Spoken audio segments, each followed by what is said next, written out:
Վերջին թեման, որի մասին խոսեմ եւ կավարտեմ այսօրվա լայվը, ուրեմն այս շաբաթվա սկզբին էր, որ Նիկոլն ու ուրեմն Ալիևը մեկնեցին ուրեմն Արաբական Միացյալ Էմիրություններ, որտեղ ստացան այդ Զիադ, չգիտեմ անունը, խաղաղության բարեկամության մրցանակը, ոգևորությամբ էլի ձեռք սեղմեցին, ուրախացան, Պապը ողջունեց երկուսին, Թրամփը այդպես ասած բարի խոսքեր էլի իրենց հասցեին հրճակեց։ Անկեղծ ասած ես մի քանի օր մտածում էի այդ մասին, կարծեմ գրառում էլ կատարեցի։ Ես չեմ հասկանում ինչ խաղաղության մասին է խոսքը կամ ինչ խաղաղության մրցանակ է շնորհվել, ասենք այդ երկուսին։ Ալիևը երկու կարևոր հայտարարություններ է կատարել, հասկանում եք։ Հայտարարություններից մեկը կրկնել է նաև Թրամփը։ Հայտարարություններից մեկը կատարեցին հունվարի սկզբին, շատ հստակ կերպով հայտարարեց, որ միջազգային իրավունք այլևս գոյություն չունի։ Այդ նախկին սկզբունքները, որ գործում են, այլևս գոյություն չունեն։ Եվ հիմա ուժն է խոսում միջազգային դաշտում։ Ով ուժեղ է, միջազգային իրավունքը ինքն է թելադրում։ Ով ուժեղ է, ինքն է որոշում հակամարտությունը ինչպես կարգավորվի, ինչպես լուծվի։ Սա ուղղակի հիմա Ալիևի հետ ասենք բառացի միտք բանին սա հայտարարեց, նույնը կարկնեց նաև Թրամփը, եւ Գրենլանդիայի կամ մյուս տեղի այդպես հարցերով ինքը խոսում էին, տարբեր անգամներ նաև շատ հստակ կերպով ասել որ ուժն է թելադրում։ Այսօր էլ Ստիվեն Վիտկոֆը միտեղ հարցազրույց է ունեցել, երեք գնացել էր Աբրահամ Լինքոլն նավի վրա, այնտեղից հայտարարություն ունեցել, որ ուժի միջոցով է, որ խաղաղություն է հաստատվում։ Սա միջազգային իրավունքի վերաշարադրման իմաստով է։ Եվ իրականության մեջ 2020 թվականից հետո միջազգային իրավունքը վերաշարադրվել է վտանգավոր կերպով, չափազանց վտանգավոր կերպով եւ վտանգավոր դրույթներ են մտցվել միջազգային իրավունքի մեջ, որը ընդհանրապես խաղաղություն չի բերելու։ Այդ խաղաղությունը, որ նման ձևաչափերով է ստեղծվելու, լինելու է կեղծ, շատ արագ հիմա կբացատրեմ ինչու է կեղծ լինելու եւ ժամանակավոր։ Եվ ընդհակառակը ոչ միայն խաղաղության չի հանգեցնելու, այլ դուռ է բացում հետագա պատերազմների համար, որոնք լինելու են նույնքան երկարատև, ինչ որ նախկինները։ Ալիևը այդ մրցանակի ստացման ժամանակ մի հայտարարություն կատարեց, ասեց, որ այն ձևաչափով, որ մենք այս հակամարտությունը լուծեցինք, պետք է որպես ճանապարհային քարտեզ ներկայացվի այլ հակամարտությունների լուծման համար։ Ես երեք գրառում էի կատարել։ Եկեք մի հատ հասկանանք այդ ճանապարհային քարտեզը, որ Ալիևը խոսում է դրա մասին եւ դրանով հասան Արցախի հարցի այսպես կոչված լուծման իրենց պատկերացման կամ օկուպացման ժամանակավոր որն է։ Ճանապարհային այդ քարտեզի մեջ հակամարտությունը կարգավորելու համար ինչ պետք է լինի։ Պետք է կողմերից մեկը ուժեղանա, մյուսը թուլանա, քանի որ ինչպես իրենք են այս նոր ձևաչափով որոշել, ուժն է որ լուծում է խնդիրը։ Հետաբար եթե ուժն է լուծում խնդիրը, կողմերից մեկը պետք է ուժեղանա։ Դա ինչպես է տեղի ունենում, նախ դու աշխատում ես քո վրա, քո բանակն ես ավելի մարտունակ դարձնում, քո բանակն ես մեծացնում, ռազմական բյուջեն ես մեծացնում, քո մեծացնում ես ազգային ջիղը, ժողովրդին հուսադրում ես փոփոխությունների կապակցությամբ, հաղթանակի կապակցությամբ, եւ ընդհակառակը փորձում ես ամեն ինչ անել, որ հակառակորդը դիմացի կողքը թուլանա։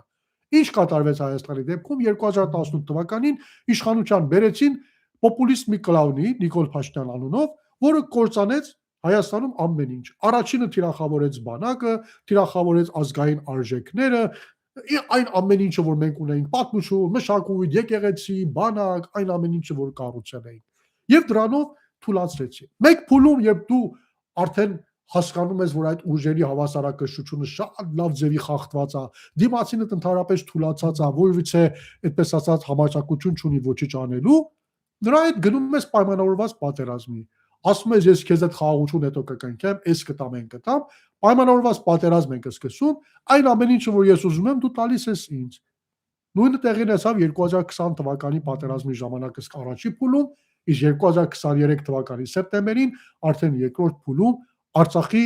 վերջնական օկուպացմամբ կամ ժամանակավոր օկուպացմամբ, կարելի ասել, Ադրբեջանի կողմից։ Այս միջոցին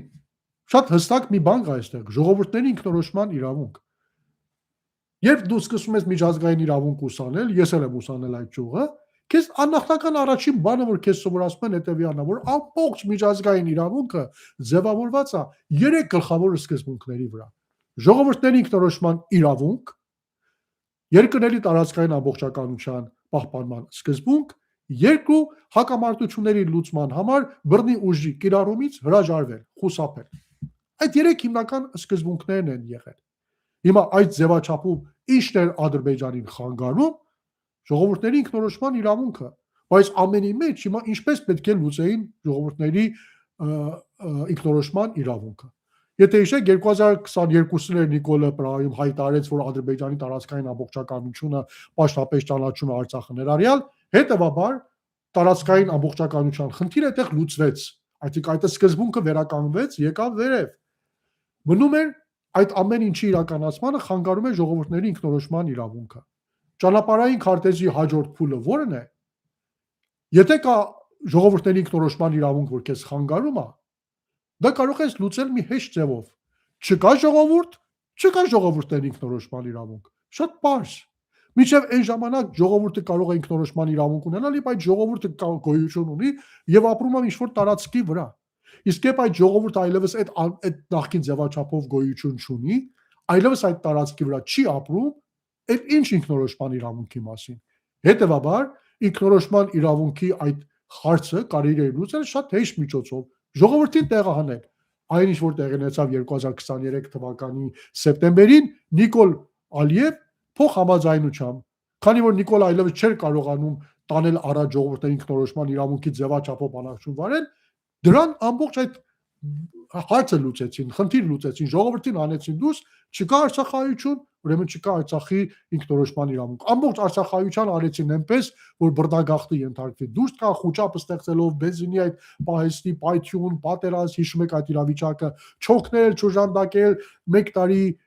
պաշարման մեջ պահել Արցախի ժողովրդին, թույլ չտալ, որպեսզի Հայաստանից օգնություն գնալ, չանել որևէ գործողություն, որը վերջ կտա այդ իրավիճակին, հանգեցնեն միտեղ, որ այդ ժողովուրդը բռնագաղթի ենթարկվի եւ դուրս գա։ Եվ հիմա իրենց կարճ խելքով պատկերացնում են, որ ահա Արցախի ժողովրդին հանել են, չկա ինքնորոշման իրավունք, Ադրբեջանի տարածքային ամբողջականությունը վերականգնվել է, ուրեմն խնդիրը լուծված է։ Եվ Ադրբեջանը ասած, գիտեք, սա շատ լավ ճանապարհային քարտեզ է հակամարտությունների լուծման համար։ Որտեղ որ ուզում եք ձեր տարածքային խնդիրները ձեր հարևանների հետ լուծել, առաջնորդեք այս ուղղությամբ։ Գնացեք, տվեք, ջարդեք, ժողովրդին դուրս արեք այդտեղից, գրավեք, անուն էլ դրեք հակաահաբեկչական գործողություն։ Եվ միջազգային հանրությունն էլ լռում։ Ցավում եմ, որ ամբողջ միջազգային հանրությունը այսօր ծափահարում է այս ճանապարհային քարտեզի համար, ծափահարում է հակամարտությունների կարգավորման այս ճանապարհային քարտեզի համար։ Ցավոք սրտի 2020 թվականի պատերազմին, 44-օրյայի պատերազմում, ու նաև 2023 թվականի Արցախի օկուպացման այդ գործողությունների ժամանակ աշխարհը երես թեքելով, աչքերը փակելով, չտեսնելու տալով լեգիտիմացրեց բռնի ուժի կիրառմամբ հակամարտությունների լուծումը, որը վտանգավոր դուռ է բացում։ Ինչու՞։ Մի հատ նայեք, հիշեք, որ Ուկրաինայի դեպքերը երբ սկսվեցին։ Սկսվեցին 2020 թվականի 44-օրյա պատերազմից հետո։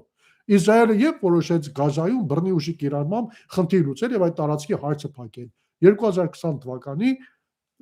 44-օրյա պատերազմից հետո։ 2020 թվականի 44-օրյա պատերազմից երեք էլ գրել էի, նոր ժամանակաշրջան բացեց միջազգային իրավունքում։ Եթե նիստական թվականների խորհրդային միության փլուզումից հետո, երբ տարբեր երկրներ հարաքվեների միջոցով ստեղծվեցին, Հարավսլավիան մասնատվեց, մի քանի երկրներ այդտեղ ստեղծվեցին հարաքվեի միջոցով, Չեխոսլովակիան դարձավ Չեխիա, Սլովակիա, Կոսովոն անկախացավ, Հարավային Սուդան անկախացավ, որտեղ 90-ական թվականներից հետո միջազգային իրավունքը որդեգրեց հետևյալ ձևաչափը, որ ժողովուրդների ինքնորոշման իրավունքը վեր է դասվում ամեն ինչից, նույնիսկ տարածքային ամբողջականության սկզբունքից եւ բռնի ուժի կիրառումից հրաժարվելու դեպքում արդեն ժողովուրդների ինքնորոշման իրավունքն է, որ գլխավոր դերակատարություն ունի։ Եվ բարեբախտաբար ամբողջ 30 տարի մենք ապրել ենք այդ ձևաչափի շրջանում եւ Արցախի հակամարտության կարգավորման բանակցությունները հենց այդ ժամանակաշրջանում են գնացել եւ մենք հաջողության ենք հասել։ 2020 թվականից հետո միջազգային իրավունքը իմ համոզմամբ մտել է նոր փուլ, որտեղ այլևս չկա ժողովուրդների ինքնորոշման իրավունք, դա մղվել է վերջին պլան, առաջին պլան է բերվել տարածքային ամբողջականությունը երկրների եւ դրա վերականգնման համար լեգիտիմացվել է բռնի ուժի կիրառումը ցանկացած անվան տակ, դրա անվանում արդեն թողել են տվյալ երկրին, ինչ անվան որ ուզում է դա կարող է արդարացնել, միջազգային հարությունը ահա հաստատման կնիկ է դնում այդ ամեն ինչի վրա եւ թույլ է տալիս, որպեսզի դա տեղի ունենա։ Շատերը կարող են ասել, դե լավ, ինչ վատ բան կա այստեղ, հակամարտությունները լուծվում են, խաղաղություն է հաստատվում, ինչ որ Նիկոլիմա փորձում է մեզ համոզել, որ հիմա Հայաստանում հաստատվել է։ Բայց իրականությունը ո՞րն է։ Իրականությունը այն է, որ այս ձևաչափով, այս ճանապարհային քարտեզով հաստատված խաղաղությունը պահպանվում է մինչև այնքան ժամանակ, երբ պահպանվում է այդ ուժերի հավասարակշռությունը։ Կողմերից մեկը մնում է ուժեղ, մյուս կողմը մնում է թույլ։ Մինչև այդ ժամանակ, այո, այս խաղաղությունը պահպանվում է։ Բայց ով ասաց, որ դա հավերժական է։ Ով ասեց, որ այս հավասարությունը չի կարող այսպես խախտվել։ Մինչև 2018 թվականը մենք այս վիճակի մեջ էինք գտնվում։ Հայաստանը այստեղ է, Ադրբեջանը այստեղ է։ 2018 թվականի իշխանապողությունից հետո դարձավ այսպես, Ադրբեջանը եկավ այստեղ, մենք գնացինք այստեղ։ Բայց ով է ասել, որ չի կարող Հայաստանում իշխանության գալ կրկին ազգային մեկ իշխանություն, որը կփորձի փուլ առ փուլ մեզ քաշել վերև, գոնե բերել հասցրել այստեղ։ Ով չի կարող, այսպես ասել, ենթադրել, որ հնարավոր է մի ինչ-որ օր, ասենք, Ադրբեջանում էլ տեղի ունենա այն, ինչ որ տեղի ունեցավ 2018 թվականին Հայաստանում։ Ինչու չսպասենք այդ օրվան։ Ու նման ձևաչափի խախտման դեպքում, որ կրկին պատերազմ է սկսվում, կրկին իրավիճակները փոխվում են, ու այդ կեղծ խաղաղությունը, որը հաստատվել է, կորցնում է իր, այդպես ասած, լեգիտիմությունը եւ արժեքը։ Ինչու է Ադրբեջանը այս փուլում փորձում ամեն կերպ ի վերահսկողության տակ առնել մեր տնտեսական լծակները, ռազմական լծակները։ Այ հենց այս պատճառով, որ ինքը շարունակ է այստեղ մնալ, մենք այստեղ մնանք։ Օգնում է Նիկոլ Փաշինյանի մնա իշխանության, քանի որ Նիկոլը մնալու է այստեղ, Հայաստանը Նիկոլի օրոք մնալու է այստեղ, եւ աջակցում է Նիկոլ Փաշինյանի իշխանության վերարտադրմանը։ Ինչու է փորձում մեզ Էժան Սորենի հնարավորություն տալով, որ Սորենը գայի տարածքով հասնի Հայաստան, Էժան բենզինը ուղարկում մեզ համար, միշտ ինքը այդ բենզինը ուրիշից գնում է սուբսիդիներով հերացետա վաճառում ես։ Որը որ այսօր աշխարհում երկու հիմնական լծակներ կան, որ դու կարող ես այլ երկրների դեմ օգտագործել։ Անվտանգային պարեն մթերքներ են։ Մեկը պարենն է, ալյուր, հացահատիկ եւ մյուս էներգակիրները։ Եթե այդ երկու լծակները դու ունենաս քո վերահսկողության տակ եւ ունենաս մի, այդպես ասած, ձեռնացու իշխանություն, դու այդ երկրի պահում ես քո իշխանության տակ։ Եվ Ադրբեջանը հա նման բանի է ձգտում, որտեղ ինքն էլ հասկանում է, որ այդ ձևաչափով հաստատված խաղաղությունը կարող է ժամանակավոր լինել, եթե Հայաստանում ինչ-որ բան փոխվի։ Իսկ եթե մենք ցանկանում ենք ինչ-որ բան փոխել Արցախի իրավիճակում, Արցախայության ճակատագրում, նաև մեր արժանապատվության հարցում, ու կարողանանք վերականգնել այն ամեն ինչը, որ մենք ունեինք մինչև 2018 թվականը, այդ ամեն ինչը սկսվում է այստեղից, որ մենք փորձենք այդ ձեռբազատվել այս իշխանությունից, որ մեզ բերել է հասցրել այստեղ, ու բերենք Հայաստանը բեկարդվածը բերենք հասցնենք այստեղ։ Իսկ դրա հասնելու համար միակ հնարավորությունը 2020 թվական, 26 թվականի հունիսի 7-ի ընտրություններն են, որին բոլորս պետք է պատրաստվենք